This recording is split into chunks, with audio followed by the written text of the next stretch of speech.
안녕하세요, 여러분. 날샘문학 18번째 시간입니다.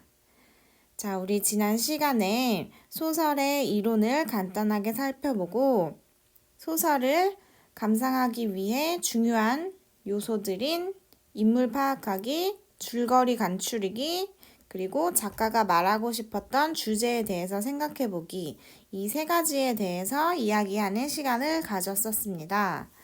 자, 오늘 시간에는 일단 수업의 흐름을 한번 살펴보시면 첫 번째로 줄거리를 파악해 볼게요. 여러분이 과제로 열심히 요약을 해 주었는데 선생님도 선생님 나름대로 줄거리를 한번 간추려 보았습니다. 그래서 여러분들은 선생님이 작성한 것 그리고 다른 친구들이 작성한 줄거리를 보면서 나와 다르게 요약한 부분을 눈여겨보면서 내가 부족한 부분은 무엇인지 비교해보면 내용 파악과 글쓰기 실력 향상에 매우 큰 도움이 될 겁니다.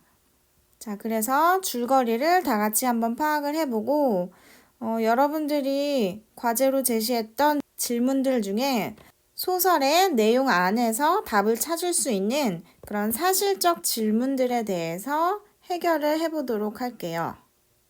자, 그 다음에 두 번째로는 여러분들이 인물의 성격을 아주 잘 파악해 주었는데 여러분들이 제시한 그런 내용들을 취합해서 인물의 성격을 정리해보고 소설에서 하는 역할에 대해서도 정리를 해보도록 하겠습니다.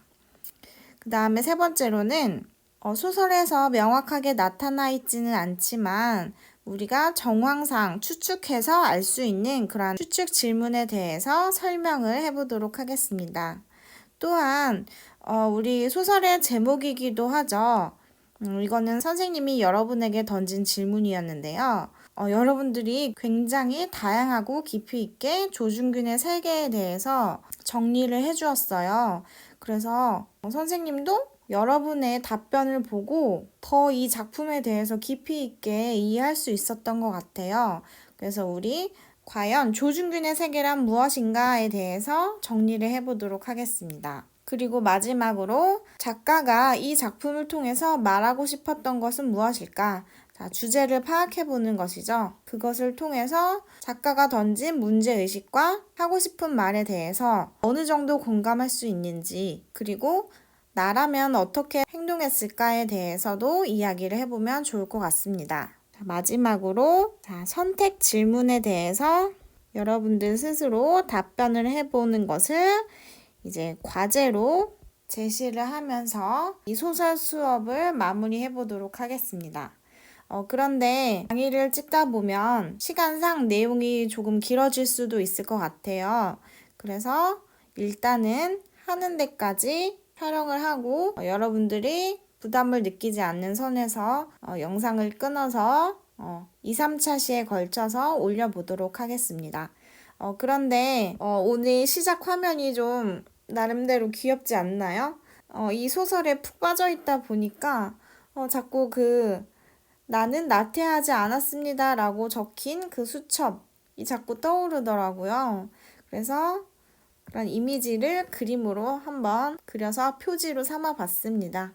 여러분들 중에 그림 잘 그리는 친구가 있다면 이 조준균 씨의 모습을 좀 그려서 우리가 소설의 사파로 삼아도 좋을 것 같아요. 내가 한번 그려보고 싶은 사람이 있다 하면 그림을 그려서 선생님 카카오톡 메일로 보내주면 선생님이 또 소개를 해보도록 하겠습니다. 자, 그럼 일단 첫 번째로 소설의 줄거리를 파악해 보도록 합시다. 자, 우선 이 소설에는 나, 영주가 나오고 강혜란, 그 다음에 조준균, 형수, 부장, 자, 이러한 인물들이 나옵니다. 자, 줄거리를 한번 읽어보도록 합시다. 자, 나는, 이 나의 이름은 영주죠. 자, 나는 편집회사에 입사했지만 수습 동기인 혜란과 정식 채용 자리를 두고 경쟁 관계에 놓이게 된다. 자, 여기 혜란이라는 인물이 등장을 하죠. 자, 나와 혜란은 수습 동기입니다. 자, 수습이라는 말을 모르는 친구들도 있는 것 같은데 이 수습이라는 것은 테스트 기간이라고 이제 생각을 하면 될 거예요. 그래서 알바에서도 1, 2주일 써보다가 사장님이 마음에 안 들면 이제 정식 채용을 하지 않잖아요. 회사에서도 마찬가지로 3개월 정도 일을 시켜보고 일을 잘한다 하면은 이제 그때 정식 직원으로 이제 채용을 하게 되는데요. 그래서 나와 헤라는 지금 정식 채용 자리를 두고 이제 경쟁 관계에 놓이게 된 그런 수습 동기입니다. 그런데 헤란이 나에게 회사의 외톨이인 조준균 씨에 대한 이야기를 계속 꺼내자 나도 관심을 가지고 조준균 씨를 지켜보게 된다. 여기 또 이제 조준균이라는 인물이 나오죠. 자, 이 조준균 씨라는 인물은 점심 식대를, 그러니까 점심값을 돌려받으려다가 본부장에게 찍혀서 교정 업무라는 한직으로 밀려난 사람이다. 자, 여기서 한직이라는 것은 한가한 자리, 그래서 중요한 업무를 맡아보는 게 아니라 되게 사소한, 자, 하찮은 업무를 맡는 그런 자리를 우리가 한직이라고 합니다.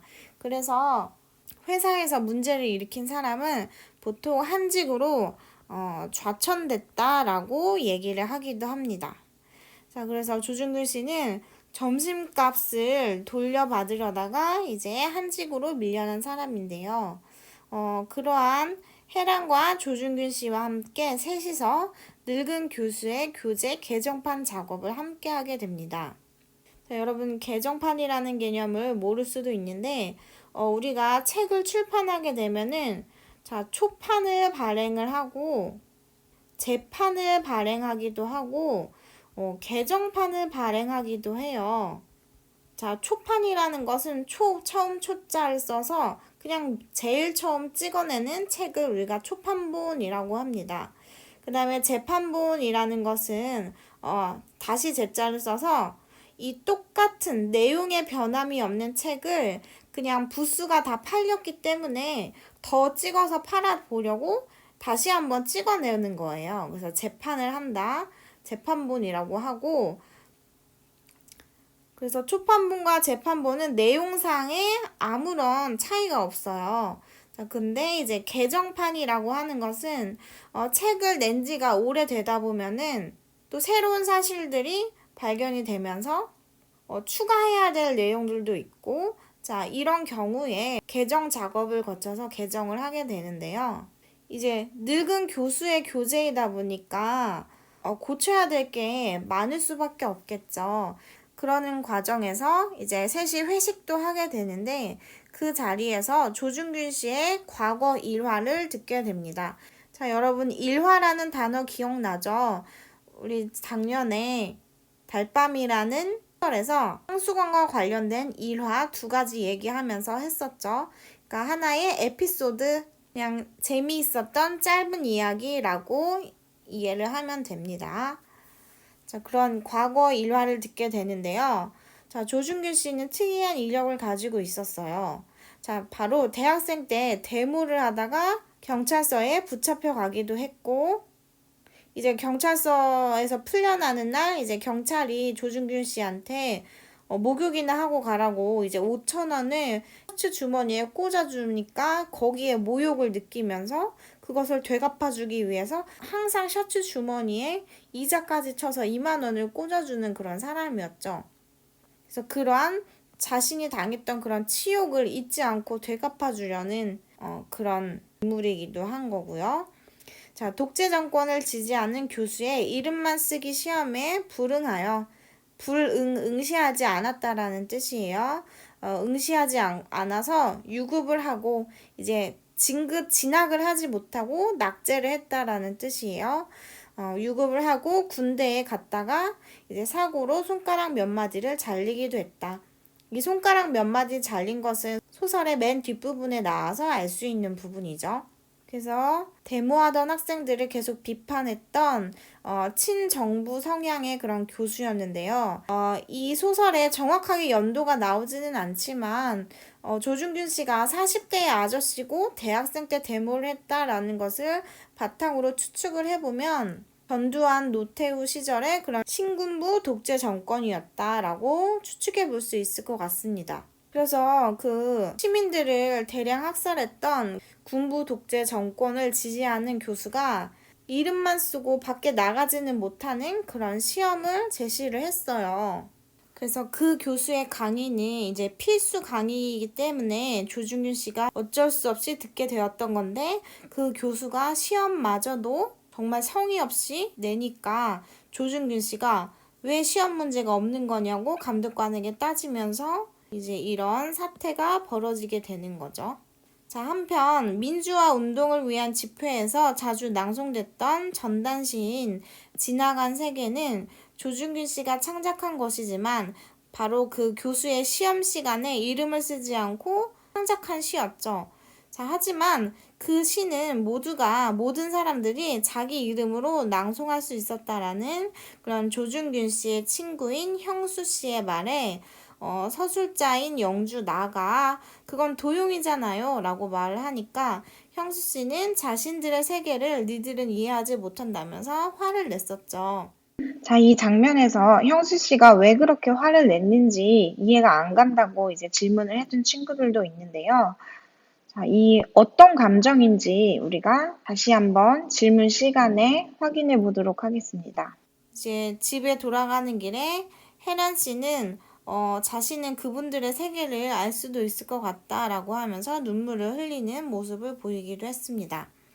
자, 한편 조중균 씨가 교열, 교정, 내용을 검토하면서 틀린 부분을 고치거나 이제 맞춤법 띄어쓰기 등을 검토해서 고치는 작업을 말하는데요.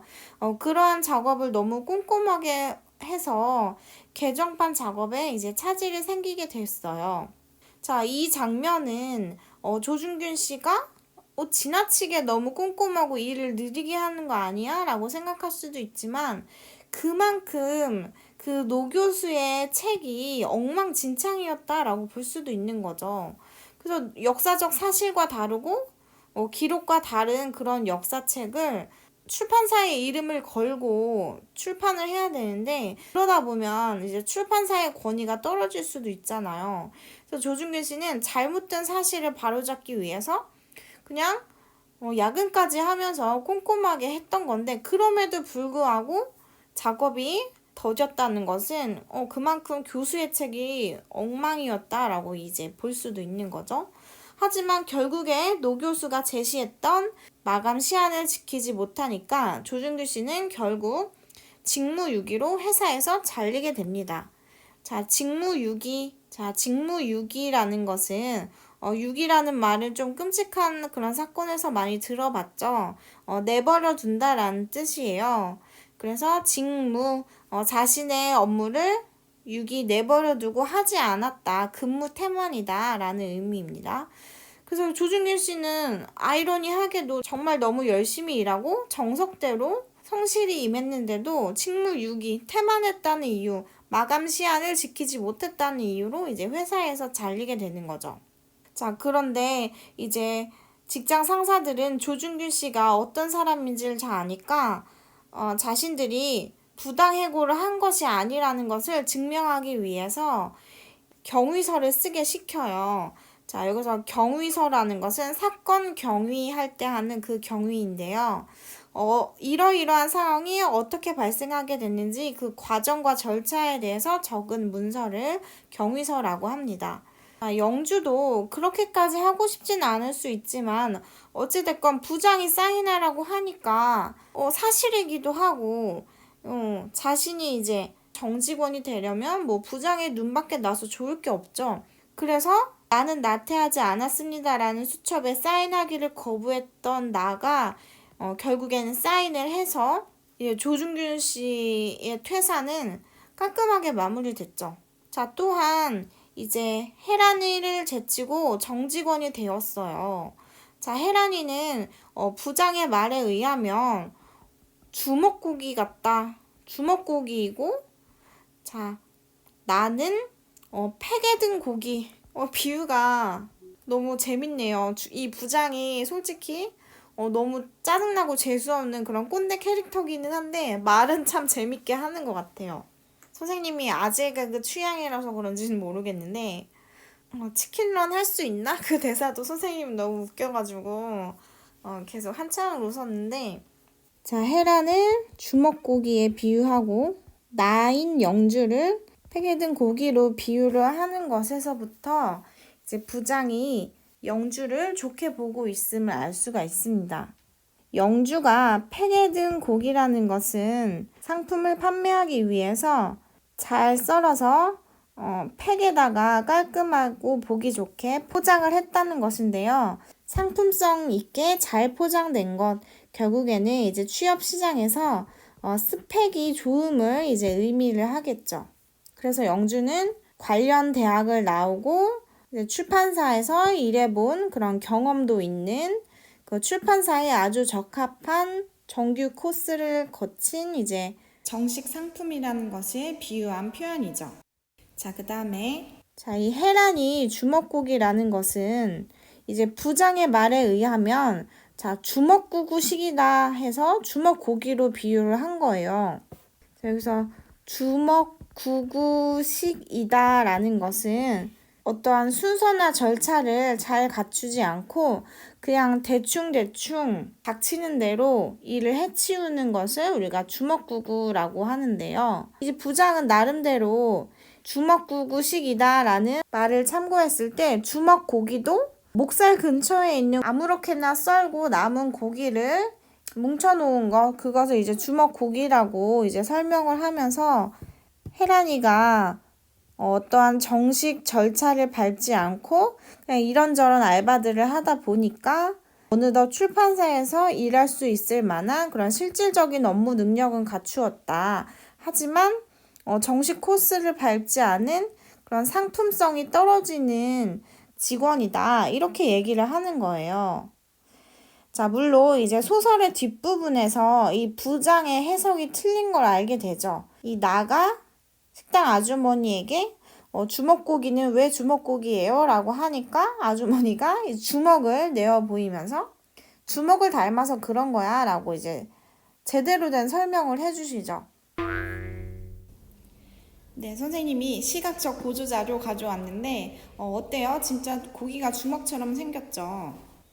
그래서 부장도 잘못된 정보로 이제 사람을 깎아내리는데 주먹고기를 이제 사용을 한 겁니다. 자, 어찌됐건 이제 주먹구구식으로 썰은 고기라는 오해를 받는 이 주먹고기는 이제 부장의 입장에서는 상품성이 떨어지는 직원을 이제 비유한 표현에 해당을 하겠죠.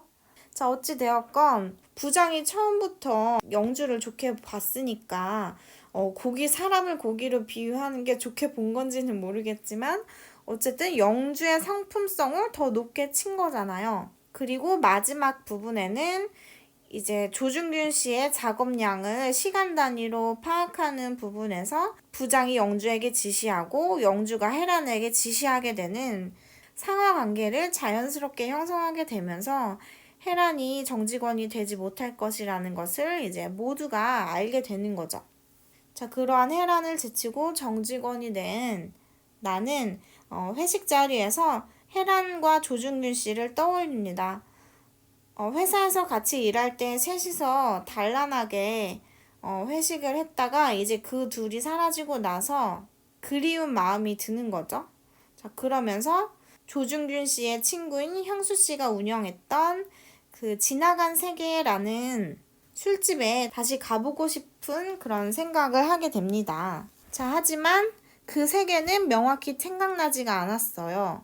그 세계에는 회사 사람들이 구내 식당에서 먹을 수 있는 사이즈인 6인용 테이블도 없었고 자기 학점을 위해서 엉터리 시험에 응시하여 자기 이름을 써내는 조중균 씨도 없었고 그리고 나태한 조중균 씨도 없는 색이었죠.